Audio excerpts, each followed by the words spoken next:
कुशीनगर के जिलाधिकारी रमेश रंजन ने कुशीनगर जिले के जो वाणिज्य संस्थानों के जो फर्म के लोग थे और जो जीएसटी के जानकार थे उसकी मीटिंग अपने आवास पे बुलाई थी और उसमें तय हुआ कि व्यापारी सबसे पहले व्यापारियों ने सवाल उठाना शुरू कर दिया कि जो छापेमारी हो रही है तो उस पर जिलाधिकारी ने तत्काल एक्शन लेते हुए जीएसटी से जुड़े अधिकारियों से साफ कहा कि पहले सूचना दीजिए अब जो दुकानदार हैं उनको जिसका लिस्ट में नाम है, उसके बाद वो सूचना के बाद दुकानदार अपने दुकानों पे पहुंचता है तब उसकी जांच आप करें। ऐसे में जो भी दर्शक देख रहे हैं तो जो दुकानदार हैं, जो प्रतिष्ठान के मालिक हैं, जो फर्म के मालिक हैं, वह भय में न जिए। ये सही में गब्बर सिंह टैक्स साबित हो रहा है। देखिए, विश्व की अर्थव्यवस्था को अगर ध्यान में रखा जाए तो भारत विकसित देशों में आता है और जितने भी विकसित देश हैं विश्व के, सारे देशों में जीएसटी पूर्व से लागू था। हमारे यशस्वी प्रधानमंत्री आदरणीय नरेंद्र मोदी जी 2014 में जब भारत के प्रधानमंत्री हुए तो उन्होंने विचार किया कि भारत जब विकसित देशों में सम्मिलित होना है तो देश की अर्थव्यवस्था को सुदृढ़ बनाने के लिए जीएसटी प्रणाली लागू किए जाए, जिसका सीधा सीधा अर्थ है जीएसटी का मतलब कि गुड एंड सर्विस टैक्स।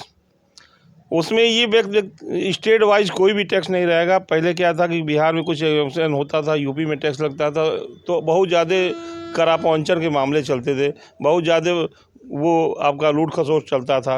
अब ऐसी व्यवस्था भारत में बंद हो गई है। भारत में सारे प्रदेशों में एक समान कर प्रणाली लागू हो गई है, जिसका मुख्य उद्देश्य यही है कि देश विकसित राज्यों में सम्मिलित है और भारत का विकास बहुत ऊँचे स्तर पर होगा। नहीं, दूसरा सवाल बड़ा ये है जो इस समय हड़कंप मचा है व्यवसायियों के मन में, क्या मापदंड हैं? चूँकि आप एक मशहूर और विख्यात अधिवक्ता हैं इस विभाग से रिलेटेड, तो ज़रा दर्शकों को ये बताएं कि कौन से व्यापारी उस मापदंड में आ रहे हैं, कितनी की वो उनकी सालाना इनकम होगी, वही दायरे में आएंगे, क्या है पूरा रूपरेखा, जरा विस्तृत रूप से इसकी जानकारी दें। सबसे पहले ये बता दिया जाए कि जितने भी व्यापारी अपना जीएसटी में रजिस्ट्रेशन कराए हैं उन व्यापारी को नियमित रूप से अपने दुकानों पे हिसाब किताब रखना है।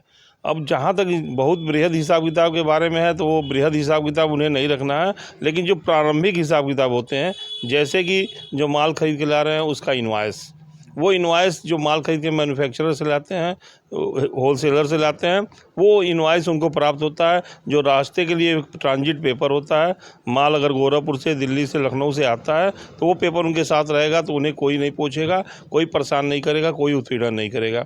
दूसरी बातें आती है अपने व्यापार स्थल पे। अब माल जब अपने व्यापार स्थल में हम ला के रखते हैं तो उस माल को जब हम बिक्री करते हैं, कंज्यूमर को बिक्री करते हैं, कस्टमर को बिक्री करते हैं, अन्य व्यापारी को जो छोटा होलसेलर होता है, मिनी होलसेलर के रूप में होता है, तो उस कंडीशन में हमारा प्रारंभिक नियम ये है कि एक बिक्री का कैश मेमो हम अपने दुकान पे रखें और जितने भी माल हम खरीद के ला रहे हैं क्वांटिटी वाइज जिस रेट में ला रहे हैं उसका क्या रेट ऑफ टैक्स है, उसमें जीएसटी कितनी है, उस हिसाब से इनवॉइस जारी किया जाए। लेकिन सरकार ने बहुत ही सरल तरीके से जीएसटी को बनाया है और सरल इस बात के लिए है कि सरकार ने ये सोचा कि सारे व्यापारी इतने लेंदी हिसाब किताब को नहीं रख पाएंगे, तो उसके लिए 1 करोड़ से ऊपर के व्यापारी यानी 1.25 करोड़ तक के व्यापारियों को बहुत ही विशेष छूट दी गई है। विशेष छूट ये कि समाधान योजना लागू की गई है। कंपाउंड योजना में कोई हिसाब किताब बहुत ज़्यादा बाध्यता उनको नहीं है। किसी तरह का कैश मेमो भी उनको टैक्स इनवॉइस के रूप में नहीं काटना पड़ेगा, बिल ऑफ सप्लाई के रूप में काटना पड़ेगा, जो बहुत ही सरल होता है। कोई भी व्यक्ति, परिवार का सदस्य भी उसे काट सकता है। और इस योजना के अंतर्गत जितने व्यापारी हैं उन व्यापारियों की कोई भी जांच नहीं हो रही है। जो समाधान योजना के अंतर्गत है, जिनका व्यापार 1 साल में 1.25 करोड़ के नीचे का है और 3 महीने में उनको जीएसटी का टैक्स भरना होता है, वो बिक्री का 1% जीएसटी का टैक्स जमा करते हैं और ऐसे व्यापारियों के यहाँ कोई भी अनावश्यक कार्रवाई नहीं होती है। वो व्यापारी बहुत ही निडर होकर अपना व्यापार कर रहे हैं। हो सकता है कि जब ये जीएसटी अधिकारी कहीं दौड़े पे जा रहे होंगे तो मार्केटें बंद हो रही हैं, कुछ दुकानें बंद हो जा रही हैं। उसमें अंतर केवल यही है कि व्यापारी पूरी बात समझ नहीं पा रहा है। किसी एक व्यक्ति ने बंद कर दिया तो देखा देखी सभी लोग बंद कर दे रहे हैं। उसमें व्यापारी को जागरूक होना पड़ेगा। व्यापारी अपने अधिवक्ता से संपर्क करें, अपने एसोसिएशन से संपर्क करें और अपने जागरूक व्यापारियों से संपर्क करें और उनसे पूछें कि हमारी दुकान बंद रहने की स्थिति में है कि नहीं। अगर आपका व्यापार छोटे स्तर का है तो आपको रजिस्ट्रेशन भी नहीं कराना है। सरकार सरकार ने स्पष्ट कर दिया है कि अगर आपका खरीद और बिक्री 40 लाख से नीचे है तो जीएसटी का रजिस्ट्रेशन मत कराइए, आप निसंकोच होकर व्यापार करिए, आपका कोई भी कहीं कोई व्यक्ति उत्पीड़न नहीं कर पाएगा। लेकिन सरकार ये भी कहती है कि अगर व्यापारी हमारा हित दुर्घटना लाभ होता है, कहीं किसी व्यापारी का एक्सीडेंट होता है तो हम उस व्यापारी को 10 लाख रुपया देंगे जिनका जीएसटी में रजिस्ट्रेशन है। ये सरकार की बहुत बड़ी पहल है और इस पहल के आधार पर व्यापारी सुरक्षित है, उनका परिवार सुरक्षित है।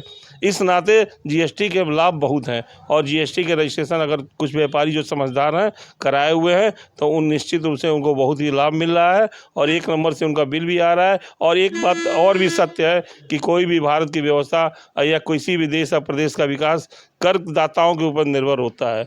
अगर करदाता टैक्स ना दे तो उस देश का प्रदेश का विकास नहीं हो पाएगा और प्रदेश के विकास और देश के विकास में सबसे बड़ी महत्वपूर्ण भूमिका व्यापारियों की रहती है, जो टैक्स देके सरकार को विकसित करते हैं, विकास की योजनाओं को बढ़ाते हैं। तो इसलिए माना जाता है कि सरकार ईमानदारी से काम करे, व्यापारी भी ईमानदारी से काम करे और जो भी सरकार के हित में टैक्स बनता है वो ज़रूर जमा करें। एक आखिरी सवाल इस मुद्दे को लेकर, जैसे जो हड़कंप सा मचा हुआ है, जो एक सन्नाटा सा पसरा हुआ है, एक अफवाह ही मान लें तो क्या आप दर्शकों को बताएंगे कि आप इसको सतर्क रहें, कैसे रहें, ये सब जागरूक? देखिए, ये बहुत अच्छा प्रश्न है। इसके संबंध में हम ये स्पष्ट कर देना चाहते हैं कि सामान्य रूप से ये जांच नहीं हो रही है। भारत सरकार और उत्तर प्रदेश सरकार ने स्पष्ट कर दिया है कि जीएसटी की जांच सामान्य तरह की जांच नहीं है और ये सामान्य नहीं है तो एक विशेष जांच है और विशेष जांच में वही व्यापारियों के हम अधिकारी जाएंगे जिनकी सूची शासन से अधिकारियों के पास आई हुई है और हर ज़िले में बहुत ही कम संख्या में ये सूची आई हुई है। और अब तो निर्णय ले लिया गया है, सरकार की तरफ से भी निर्णय लिया गया है, अधिकारियों ने निर्णय लिया है, जिलाधिकारी महोदय ने भी पहल किया है कि जिस भी व्यापारी के प्रतिष्ठान की जांच करने के लिए जीएसटी अधिकारी जाएंगे तो सर्वप्रथम उस दुकानदार को फ़ोन करके सूचना देंगे कि हम आपके व्यापार और प्रतिष्ठान पे दुकान पे जांच करने के लिए आ रहे हैं। अब ये दहशत का माहौल ख़त्म हो रहा है, लोग ये समझ रहे हैं कि दहशत के आधार पे ही व्यापारी नहीं रह सकते। व्यापार मंडल भी जागरूक हुआ है, व्यापारी भी जागरूक हुए हैं, डीएम के साथ मीटिंग भी हुई है और निश्चित रूप से हम कह सकते हैं व्यापारी दुकान खोलें, हम सारे लोग उनके साथ हैं। व्यापारियों के द्वारा ही ये समाज चलता है। आप कोरोना काल में देखे होंगे कि अगर व्यापार आवश्यक वस्तुओं का व्यापार के लिए व्यापारी हमारे कोरोना काल में भी दुकान खोल के आवश्यक सेवाएं दे रहे थे तो निश्चित रूप से हमारे व्यापारी बहुत ही महान व्यक्ति हैं। उनके किसी भी संकट में हम लोगों के साथ खड़े हुए हैं और आपको विश्वास दिलाते हैं कि आप अपनी दुकानों को खोलें, दुकान में नियमित रूप से जरूरी पेपर है, अपने अधिवक्ताओं से संपर्क कर लें और उनसे डायरेक्शन मिलने पर जिस तरह का भी कागज़ होना है तैयार वो उसको रखें। आपके दुकान पे अधिकारी नहीं जाएंगे, लिस्ट के अनुसार जाएंगे। इस जिले में जो सूची बन रही है उस सूची के आधार पे ही केवल अधिकारी सर्वे करने जा रहे हैं, सारी दुकानों पे नहीं जाएंगे, यह विश्वास दिलाते हैं। राहुल गांधी ने एक आरोप लगाया था कि यह गब्बर सिंह टैक्स है, तो क्या यह सही में गब्बर सिंह टैक्स साबित हो रहा है? देखिए, विश्व की अर्थव्यवस्था को अगर ध्यान में रखा जाए तो भारत विकसित देशों में आता है और जितने भी विकसित देश हैं विश्व के, सारे देशों में जीएसटी पूर्व से लागू था। हमारे यशस्वी प्रधानमंत्री आदरणीय नरेंद्र मोदी जी 2014 में जब भारत के प्रधानमंत्री हुए तो उन्होंने विचार किया कि भारत जब विकसित देशों में सम्मिलित होना है तो देश की अर्थव्यवस्था को सुदृढ़ बनाने के लिए जीएसटी प्रणाली लागू किए जाए, जिसका सीधा सीधा अर्थ है जीएसटी का मतलब कि गुड एंड सर्विस टैक्स। उसमें ये स्टेट वाइज कोई भी टैक्स नहीं रहेगा। पहले क्या था कि बिहार में कुछ एग्जाम्पशन होता था, यूपी में टैक्स लगता था तो बहुत ज़्यादा करापौंचन के मामले चलते थे, बहुत ज़्यादा वो आपका लूट खसोट चलता था। अब ऐसी व्यवस्था भारत में बंद हो गई है। भारत में सारे प्रदेशों में एक समान कर प्रणाली लागू हो गई है, जिसका मुख्य उद्देश्य यही है कि देश विकसित राज्यों में सम्मिलित है और भारत का विकास बहुत ऊँचे स्तर पर होगा।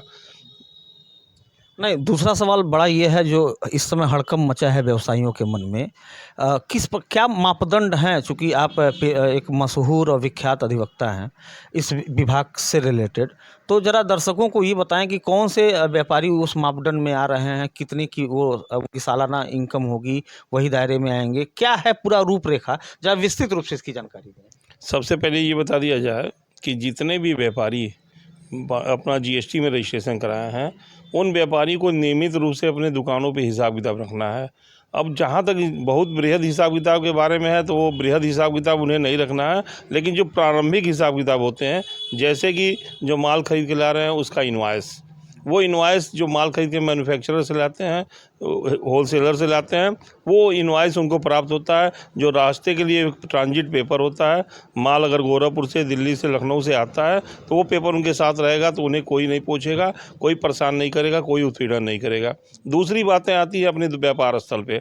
अब माल जब अपने व्यापार स्थल में हम ला के रखते हैं तो उस माल को जब हम बिक्री करते हैं, कंज्यूमर को बिक्री करते हैं, कस्टमर को बिक्री करते हैं, अन्य व्यापारी को जो छोटा होलसेलर होता है, मिनी होलसेलर के रूप में होता है, तो उस कंडीशन में हमारा प्रारंभिक नियम ये है कि एक बिक्री का कैश मेमो हम अपनी दुकान पे रखें और जितने भी माल हम खरीद के ला रहे हैं, क्वांटिटी वाइज जिस रेट में ला रहे हैं उसका क्या रेट ऑफ टैक्स है, उसमें जीएसटी कितनी है, उस हिसाब से इनवॉइस जारी किया जाए। लेकिन सरकार ने बहुत ही सरल तरीके से जीएसटी को बनाया है, और सरल इस बात के लिए है कि सरकार ने ये सोचा कि सारे व्यापारी इतने लेंदी हिसाब किताब को नहीं रख पाएंगे, तो उसके लिए 1 करोड़ से ऊपर के व्यापारी यानी 1.25 करोड़ तक के व्यापारियों को बहुत ही विशेष छूट दी गई है। विशेष छूट ये कि समाधान योजना लागू की गई है। कंपाउंड योजना में कोई हिसाब किताब बहुत ज़्यादा बाध्यता उनको नहीं है। किसी तरह का कैश मेमो भी उनको टैक्स इनवॉइस के रूप में नहीं काटना पड़ेगा, बिल ऑफ सप्लाई के रूप में काटना पड़ेगा, जो बहुत ही सरल होता है। कोई भी व्यक्ति, परिवार का सदस्य भी उसे काट सकता है। और इस योजना के अंतर्गत जितने व्यापारी हैं उन व्यापारियों की कोई भी जांच नहीं हो रही है। जो समाधान योजना के अंतर्गत है, जिनका व्यापार 1 साल में 1.25 करोड़ के नीचे का है और 3 महीने में उनको जीएसटी का टैक्स भरना होता है, वो बिक्री का 1% जीएसटी का टैक्स जमा करते हैं। और ऐसे व्यापारियों के यहाँ कोई भी अनावश्यक कार्रवाई नहीं होती है। वो व्यापारी बहुत ही निडर होकर अपना व्यापार कर रहे हैं।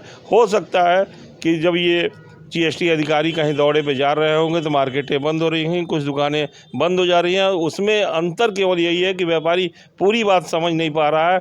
किसी एक व्यक्ति ने बंद कर दिया तो देखा देखी सभी लोग बंद कर दे रहे हैं। उसमें व्यापारी को जागरूक होना पड़ेगा।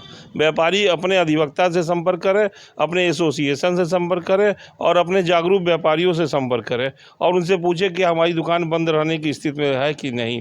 अगर आपका व्यापार छोटे स्तर का है तो आपको रजिस्ट्रेशन भी नहीं कराना है। सरकार ने स्पष्ट कर दिया है कि अगर आपका खरीद और बिक्री 40 लाख से नीचे है तो जीएसटी का रजिस्ट्रेशन मत कराइए, आप निसंकोच होकर व्यापार करिए, आपका कोई भी कहीं कोई व्यक्ति उत्पीड़न नहीं कर पाएगा।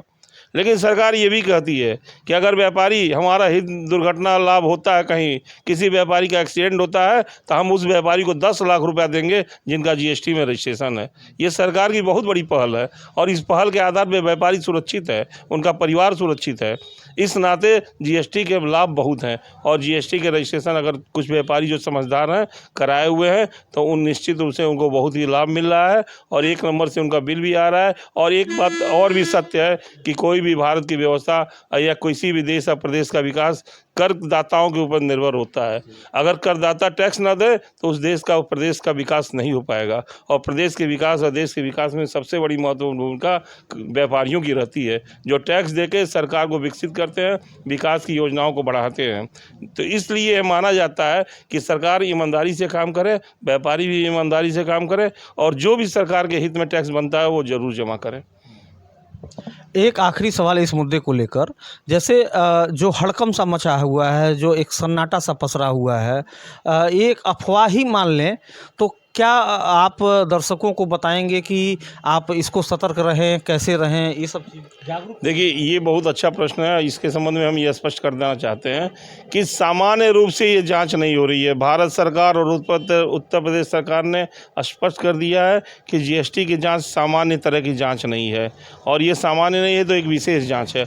और विशेष जांच में वही व्यापारियों के यहाँ अधिकारी जाएंगे जिनकी सूची शासन से अधिकारियों के पास आई हुई है। और हर ज़िले में बहुत ही कम संख्या में ये सूची आई हुई है। और अब तो निर्णय ले लिया गया है, सरकार की तरफ से भी निर्णय लिया गया है, अधिकारियों ने निर्णय लिया है, जिलाधिकारी महोदय ने भी पहल किया है कि जिस भी व्यापारी के प्रतिष्ठान की जांच करने के लिए जीएसटी अधिकारी जाएंगे तो सर्वप्रथम उस दुकानदार को फ़ोन करके सूचना देंगे कि हम आपके व्यापार और प्रतिष्ठान पर, दुकान पर जाँच करने के लिए आ रहे हैं। अब ये दहशत का माहौल ख़त्म हो रहा है। लोग ये समझ रहे हैं कि दहशत के आधार पे ही व्यापारी नहीं रह सकते। व्यापार मंडल भी जागरूक हुआ है, व्यापारी भी जागरूक हुए हैं, डीएम के साथ मीटिंग भी हुई है और निश्चित रूप से हम कह सकते हैं व्यापारी दुकान खोलें, हम सारे लोग उनके साथ हैं। व्यापारियों के द्वारा ही ये समाज चलता है। आप कोरोना काल में देखे होंगे कि अगर व्यापार आवश्यक वस्तुओं का व्यापार के लिए व्यापारी हमारे कोरोना काल में भी दुकान खोल के आवश्यक सेवाएं दे रहे थे, तो निश्चित रूप से हमारे व्यापारी बहुत ही महान व्यक्ति हैं। उनके किसी भी संकट में हम लोग उनके साथ खड़े हुए हैं और आपको विश्वास दिलाते हैं कि आप अपनी दुकानों को खोलें, दुकान में नियमित रूप से जरूरी पेपर है, अपने अधिवक्ताओं से संपर्क कर लें और उनसे डायरेक्शन मिलने पर जिस तरह का भी कागज़ होना है तैयार वो उसको रखें। आपके दुकान पे अधिकारी नहीं जाएंगे, लिस्ट के अनुसार जाएंगे। इस ज़िले में जो सूची बन रही है उस सूची के आधार पे ही केवल अधिकारी सर्वे करने जा रहे हैं, सारी दुकानों पे नहीं जाएंगे, यह विश्वास दिलाते हैं।